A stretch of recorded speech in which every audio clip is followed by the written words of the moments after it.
What's on, ladies and gentlemen? My name's Ross, I like games, and today we've got ourselves some new Digimon that we need to be having a little bit of a chat about. We've got a new green Digimon, and we've got a new yellow Digimon, and they're kind of cool. However, they're also going to look a little bit familiar. You see, we've got a new green Digimon to talk about, and we've got a new yellow Digimon to talk about, but actually, they're exactly the same, or at least the equivalent thereof, of red and blue Digimon we've already had a look at from New Evolution. Then we've got some awesome box toppers as well that we're going to have a little bit of a chat about, so don't worry your pretty little heads about it. So starting off with the stats, if they're going to be equivalent of each other, you would imagine they would have the same stats, and you would be absolutely right. What we are talking about is a couple of level 5 Digimon here, 6 cost to play normally, 3 cost to evolve, 7,000 power, which is pretty much what we would expect. Now, of course, we already saw this on the Garurumon, which is coming along as a blue card in this particular set. And we've already seen it on Metal Greymon, which is coming around as a red card in this particular set. The skills are exactly like we would expect them to be. Although I should say they are apparently Sleepmon, sorry for the pronunciation, and the green one that looks like a Digitama isn't a Digitama in mechanical terms, but it is Digitamamon, a Digimon fashioned after a Digitama apparently, which is a little bit strange and a little bit weird, but you know, apparently that's just how it rolls. It's a bit weird if I'm honest with you, but kind of cool. Now, stats-wise, these are fine. We could compare them to other similar kind of cards, and they would come out all right. I mean, if you want a level 5 green Digimon, how about Mega Kabuterimon, which is a level 5, and it's 1 more to play normally at 7, 1 less to evolve at 2, and 1 less power at 6,000. But it's got a nice inheritable skill that if there are 2 or more of your opponent's Digimon at rest, you get +1 memory, so we're kind of alright with it. The point is, it is fine. The stats are alright. The skill for these two is exactly the same as the skill for the Garurumon and the Metal Greymon we saw previously. When you attack, you gain 3 memory, and at the end of your turn, you lose 3 memory. But of course, there's nothing to say these skills don't stack, so you can play multiples of these Digimon and be using this skill multiple times in 1 turn. And when we talked about this before, I told you that there was a cheat, and there are basically 2 ways to make this work. Because otherwise, yay, I get lots of extra memory. Boo, I lose a bunch of memory. That sucks. But there are 2 ways to make this work. Way number 1, well, I'm going to use the extra memory to play a Giga Blaster, knowing that my opponent doesn't have any good cards in their hand. Oh, look. Now they can't do anything. That extra memory's just won me the game. Or if you don't psychically know what's in your opponent's hand, how about they need to attack twice to win the game next turn. They've got 2 ready Digimon. You need extra memory in order to be able to play Giga Blaster. So you use this and you're good to go. Something along those lines, life is good. But the way this really works nicely, and it's a bit weird and it's a bit awkward, but if you're going to play a really expensive card anyway. So for instance, Sleepmon here, we're talking about a yellow Digimon, and I've made no secret of my love for Seraphimon. Seraphimon being a 12 cost Digimon. So what you essentially do here is you keep attacking with Sleepmon, get yourself up to a bunch of memory, and then get down to 2 memory and play Seraphimon. At which point, it puts your opponent to 10 memory on the memory gauge.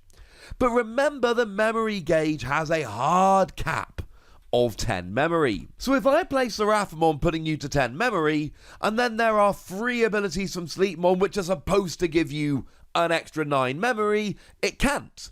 because you're already at maximum memory. I am not huge fans of these cards generally. What I think you need to have here is a situation where either you desperately need the extra memory right now, or more likely, you're playing expensive cards, you're putting your opponent to 10 memory anyway, so actually it just becomes attack, gain free memory. And if you've got a skill that just gives you free memory when you attack, that is awesome. That is a really, really strong ability. But I think that's how you've got to make it work here, otherwise it's just not going to be good enough. Now, we don't need to spend a huge amount more time looking at these Digimon, because we had quite an in-depth chat about the red and blue ones, although I have just gone over the key points here and why I think they can be good under some circumstances. But I also need to share with you the news that the 5 Tamer cards that are coming in New Evolution, and at this stage I think it is fair to assume the only 5 Tamers coming in New Evolution, are actually coming out as shiny alternate art box toppers. For those that may be unfamiliar with trading card games as a whole, a box topper is an extra free card you get when you buy a box of the set. So the theory here, of course, is that you buy yourself a box of New Evolution, and in that box of New Evolution you get yourself a lovely shiny promo card. And it looks like, from this image, all 5 of the Tamers that can be gotten in New Evolution are available as box toppers. Please do remember that we did get a red, a blue, and a yellow in the starter decks. So that means that we don't get 2 of them in New Evolution. We don't need 2 of them in New Evolution. But green gets 2 because there was no green starter deck. Now, I did do a video about the Tamer before, but we didn't have perfect translations, so we're going to very quickly run through these Tamers. I'm not going to go full analysis here, I've done that video, but I am going to go through and just confirm the translations for you. Shout out to the lovely Jace and Snowjacks. Now, all of the new ones and one of the green ones, I'm talking specifically about Mimi Tachikawa, they are all 4-cost Tamers, and they've all got the same skill, whereby at the start of your turn, if your memory is 2 or less, it becomes free. Now, on the one hand, this is really nice. If your opponent passes the turn, you start with free memory. Yay! But now, if your opponent chooses to leave you with 1 or 2 memory, you go up to 3 as if they'd pass. That's quite nice. But on the other hand, it is going to make your opponent do things like, well, you know what? I might as well play this more expensive card because I'm going to give them free memory anyway. You might open a door for your opponent to make some more aggressive plays they wouldn't have made otherwise. Now, in terms of the 4-cost Tamers, Caviar, on your turn, all of your red Digimon with 4 or more evolution sources gain security attack +1.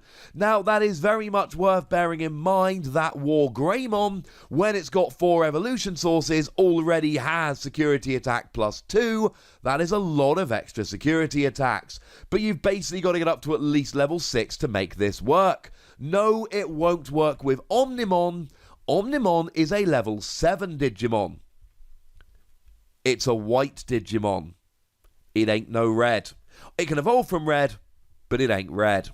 Matt Ishida, if you play a blue Digimon on your turn, you may put this card to rest and discard an evolution source on the bottom of one of your opponent's Digimon. It's not a once per turn thing, which is very sad, but if you're going to be playing a blue deck, you're probably going to be playing blue Digimon every turn, so it's not going to matter too much. We would hope.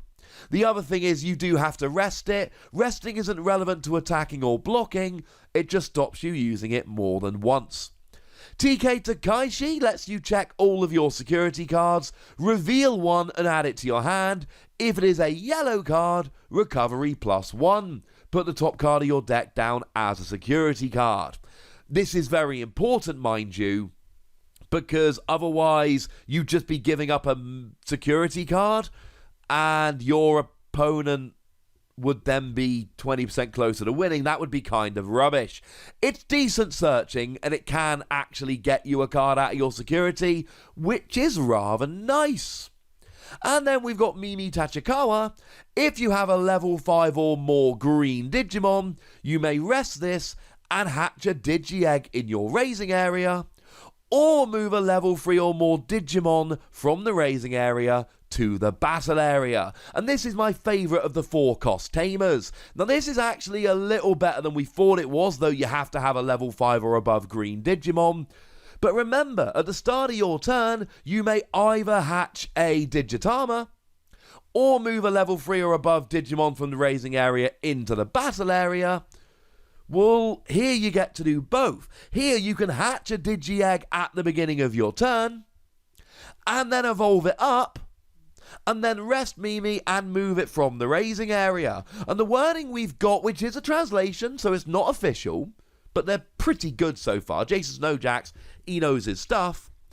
It seems like you are able to evolve up the egg you just hatched, and then rest Mimi to bring it straight out. And being able to hatch and then bring out a Digimon in the same turn, that seems super powerful.